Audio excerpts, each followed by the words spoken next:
Breaking news చూస్తున్నాం. బీసీలకు 42% రిజర్వేషన్లు సాధించుకునే వరకు తమ పోరాటం ఆగదని తెలంగాణ జాగృతి అధ్యక్షురాలు బీఆర్ఎస్ ఎమ్మెల్సీ కల్వకుంట్ల కవిత స్పష్టం చేశారు. బీసీలందరూ ఈ విషయంలో చైతన్యవంతులు కావాలని ఆమె పిలుపునిచ్చారు. బీసీలందరూ ఏకతాటిపైకి వచ్చి పోరాడితే పదవులు వాటంతటవే బీసీ బిడ్డల కాళ్ల దగ్గరకు వస్తాయని పేర్కొన్నారు.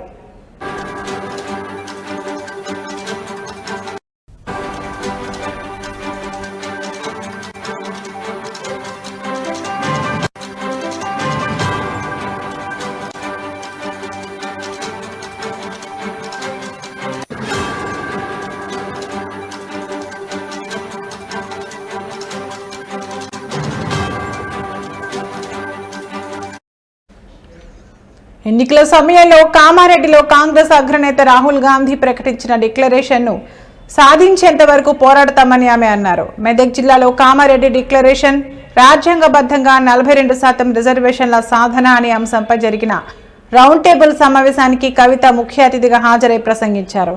ఇది రాజకీయ వేదిక కాదని మానవ హక్కుల వేదిక అని ఆమె ఈ సందర్భంగా వ్యాఖ్యానించారు.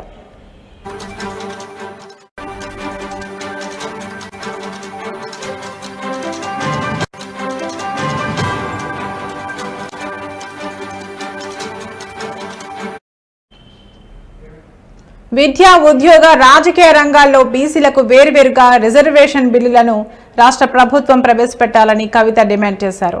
కాంగ్రెస్ నాయకులు బిల్లును ఢిల్లీకి పంపామని, ఇక తమకేమీ సంబంధం లేదన్నట్లుగా మాట్లాడుతున్నారని ఆమె విమర్శించారు. BJP MP Raghunandan Rao ఒక్కరోజైనా BC bill గురించి ప్రధానమంత్రి నరేంద్ర మోదీతో మాట్లాడారా అని ఆమె ప్రశ్నించారు.